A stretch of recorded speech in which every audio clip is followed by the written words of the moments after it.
நேயர்களே, ஆக்கமும் ஆன்மீகமும் ஒரு அற்புதமான தொழில் நேயர்களே. இது பருப்பில்லாத ரசம் எப்படின்னு கேட்டிங்கன்னா, தூதுவளை போட்டிருக்கேன்.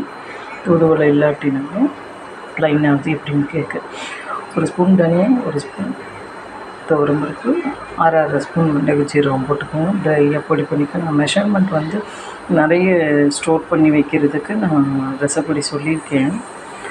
இது பாருங்கள், அவ்வளோ ஒரு நாள் ஒரு தக்காளி தான் யூஸ் பண்ணுவேன் நான். பாதி தக்காளி தான் இதுக்கு, பாதி தக்காளி குழம்புக்கு தான். ஏன்னா தக்காளி நான் அதிகமாக விரும்ப மாட்டேன். இது பாருங்கள், தூதுவளை எவ்வளோ அழகாக இது பாருங்கள், கம்மன்னு.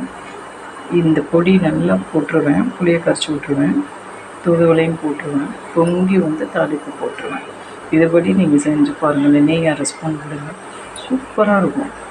நான் சொன்ன மெஷர்மெண்ட்டு, ஒரு ஸ்பூன் தனியாக, ஒரு ஸ்பூன் துவரம்பருப்பு, ஒரு ஸ்பூன் வந்து அரை ஸ்பூன் சேர்த்து ஒரு ஸ்பூன் மிளகு சீரகம், 3 மிளகாவத்தல் பொடி பண்ணிக்கோங்க. கொஞ்சோண்டு மஞ்சப்பொடி அதிலே போட்டுருங்க. காஞ்ச கருவேப்பிலை போட்டு கொஞ்சோண்டு எலுமிச்சம்பழம் அளவு இல்லை, நெல்லிக்காய் அளவு புளி எடுத்துக்கோங்க, கரைச்சிக்கோங்க.